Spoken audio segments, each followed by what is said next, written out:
Spider-Man Far From Home, directed by John Watts. After the events of Endgame, Peter Parker, played by Tom Holland, goes on a school trip with his classmates to Europe, but when these mysterious elemental foes threaten his vacation, it's up to Spider-Man to join forces with Maria Hill, played by Cobie Smulders, Nick Fury, played by Samuel L. Jackson, as well as a new ally, Mysterio, played by Jake Gyllenhaal, to fight these elemental threats. I thought all the actors did a great job as their portrayals in this movie. There are a lot of actors I feel it kind of goes without saying, more notably Samuel L. Jackson and Cobie Smulders and Tom Holland, actors that are just reprising roles that they've been playing for a while now. I feel like they all have a pretty good hang of the role that they have. So I won't really be talking about those characters.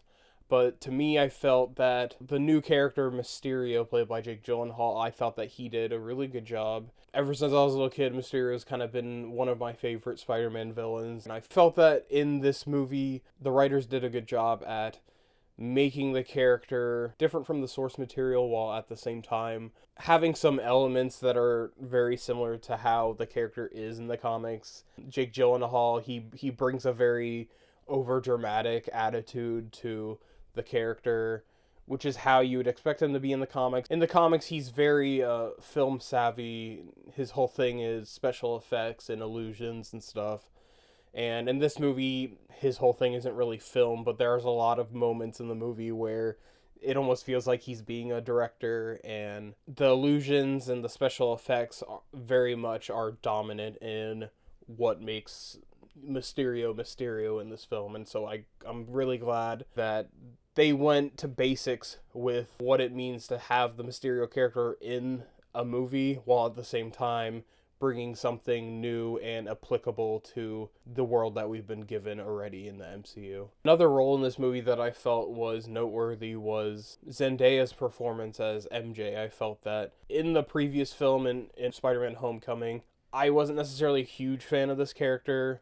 I don't know if it was the direction or the writing or a combination of all three things, but I just felt like it almost felt like they were trying to really force SJW character with the character Daria, mix them together, and it came off just a little too strong. It didn't seem like they had a good grasp of what they even wanted to do with the character in that movie. Whereas in this movie, I just felt that they did a better job and had a better grasp of what they wanted to do with the character.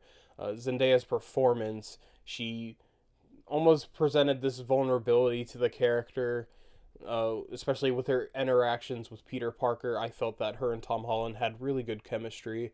And, even down to the writing portion of how they wrote this character, this movie for sure gives you a better understanding of how they're trying to present her. And I felt it made all the difference with making her more dimensional. And on the subject of dimensional characters, this movie has a relatively big cast, more specifically with the teachers and classmates that are also on the trip with Peter Parker. I liked the airtime I did get with these characters. That's where most of the humor lied, and I feel like, if anything, the humor as well as the action sequences were probably the strongest elements of this film. But going back to the characters, not every character is going to get as much airtime as the next.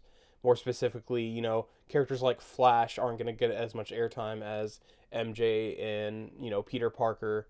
But at the same time, small lines would make all the difference with fleshing a character out, just so it doesn't feel, like they're there for no reason. Personally, I aim these critiques more towards the character Betty Brant, this other classmate that is also part of all these classes that Peter's in. And she had a few reoccurring parts in Homecoming, and her role is much bigger in this film. Honestly, the only reason why her role is more prominent in this movie is because of this huge joke from beginning to end of the film, and I felt that it's okay. It's not like it wasn't funny.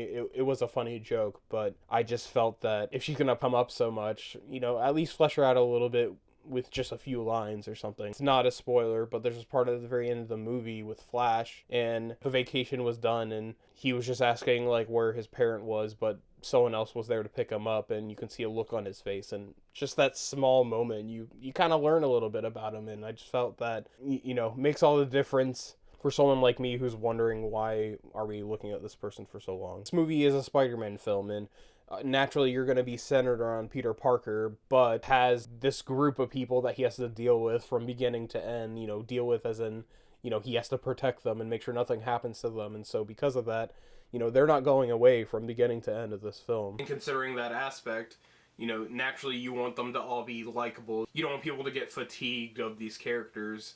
So I felt that the writers did a good job, as well as the actors' performances at, landing these jokes and making it enjoyable to watch them play off of one another. The other thing that I felt was really strong in this movie was the action sequences. For example, there's these elementals in the movie, and just as unique as their own, characteristics, one's all lava and fire and the other's water, just as unique as that, so is the fighting scenes. The sequences are very different from one another.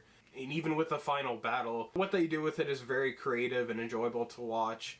And things even down to the way that the cinematography goes in those scenes are very creative. So in this movie there's a post-credit as well as a mid-credit scene, go figure. But I'm bringing it up because personally I felt that it was probably on my list of favorite mid-credit scenes and post-credit scenes. Most of the time with these mid-credit scenes and post-credit scenes, in this movie it's also set up for something, but prominently the other films, they're just for setting up things. They're not necessarily talking about that movie itself or that, section of the MCU. Like, for example, Captain America, Winter Soldier, Scarlet Witch, and Quicksilver, it's showing like a first appearance of them, essentially. And that had nothing to do with anything that happened in Winter Soldier at all. They're just trying to set up something for a future film. In this film, they have a mid-credit scene and a post-credit scene, but they had to do very much in the section of the MCU that consists of Spider-Man. It was something so simple, but at the same time I really liked. And they threw so much at you all at once that it was just as much engaging as the rest of the film was. If I had any final thoughts, I would say that this is a very good Spider-Man film. Personally, I think I probably like it more than Homecoming. I feel that there was some issues with Homecoming that I felt that they very much took notes on and fixed it while making this film. This movie had a lot of dark elements as well as lighthearted elements, strong humor, and good action sequences that can give something that any audience could enjoy. Whether you're a diehard Spider-Man fan or someone who just wants to see a good summer film. So with all that said, I'm going to give Spider-Man Far From Home an A-. So who's your favorite Spider-Man villain? Put it down in the comments below. As usual, if you like this video, subscribe, and thanks for watching. Spectacular!